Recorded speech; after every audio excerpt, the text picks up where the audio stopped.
Right, you may have noticed that we have cordoned off Parchment Street. Any of you who have tried to escape will have met the invisible force field at the end there, and that's why you are still here. As you can see, we are just makers. Oh, this is a lady going to prove me wrong. No, I'll just need to get out some. We are just makers of words and sayer of words.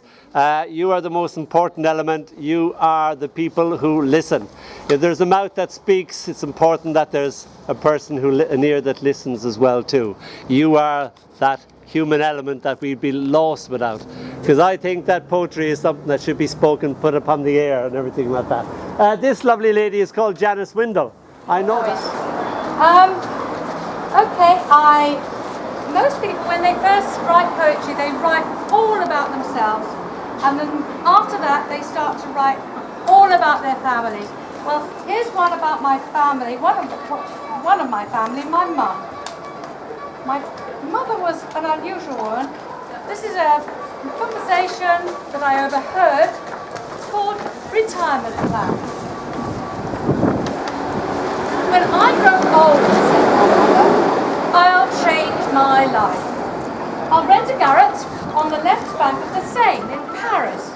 Give up being a mother and a wife. Spend my days painting, drink red wine all night. My friends will be artists. Maybe I'll write. But what about Dad? I objected. My mother reflected. He'll be okay, she said. He'll buy a jalaba, sandals, a scarab. He'll live in the desert along with the Arabs. He's learning the language at evening class. I thought, he'll go over to Gaza. I thought, what a gas. I'll spend April in Paris, winter with Dad. There's going to be some fun to be had. I hoped that my parents' dreams all would come true. But after all that, they just moved down to Bude.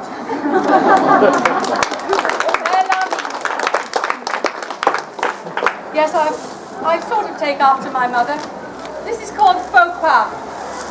Just when you thought it was safe to admit that you never had been there or cared much for it, just when you decided to really come clean and tell them how totally bored you had been, just when you thought they had stopped up their ears and no one was watching and no one would hear, just then came the lull in the talk. And you said the words that made everyone wish you were dead. Sorry, I just said it. I write or I was at one time writing cautionary tales, modern ones. I think this is one of the more child-friendly ones, so I'll read it to you. It's the strange history of Harry, who drove too fast and disappeared from the face of the earth. Harry had a fault, the need to get in cars and drive at speed. He had no manners or decorum behind the wheel. His worried mum said, "Harry, you drive far too fast."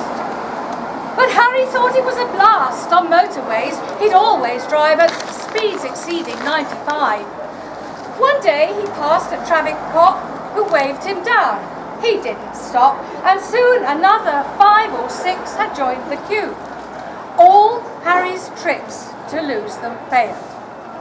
But from the skies, before their unbelieving eyes, a spaceship beamed him from his car. The aliens said, "So, here you are. We've watched you, and our talent scouts decided we should get you out from slow old Earth. On our planet, slow driving's sinful, and we ban it. Our cars are made of bendy plastic. We don't allow pedestrians." "Fantastic," Harry said, and went with them to race his car on Alpha 10. His family were quite nonplussed, but no one else was greatly fussed.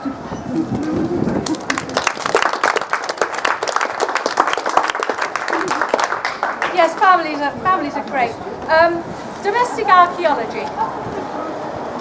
2 old pennies, stick of gum, fingerless glove without a thumb, newspaper cutting of Charles and Di, piece of toast, Jack's a glass eye, rabbit's paw, plastic ring, unidentifiable thing, fluffy toy, furry thong, card that says that it's a boy, shopping list from 96, don't forget the Weetabix, skeleton of the guinea pig, lock of hair from grandma's wig, sweetie wrapper, dad's false teeth, postcard sent from Cowden Beef, grandpa's medals, baby's dummy, pills for auntie's sticky tummy, sticky toffee, chicken feathers, bits of pizza stuck together down the back of our settee. That's domestic archaeology.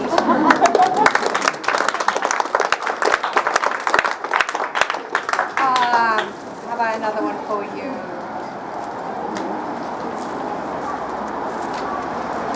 This is animal psychology. Now, animals suffer as much as we do from psychology. So this is about that. Wanderlust is not uncommon among hamsters since they first perfected travelling on wheels. Schadenfreude is a trait that some rabbits, 1 in 8, will admit to, with vicious little squeals. Claustrophobia is a problem for the ferret because travelling in trousers makes them sick. Hysteria is found in many moles underground, so they have to dig their tunnels very quick. Glaukenstuke is what every goldfish feels when it knows it has been revelling too much in the sufferings of flatfish who've been bullied by the catfish or the battered cod the cats won't even touch. Aphasia can be fatal for a parrot. Dyspraxia affects 1 snake in 3. Guinea pigs who can't relax get mild panic attacks, but respond quite well to water therapy. Thank you. Very well, love.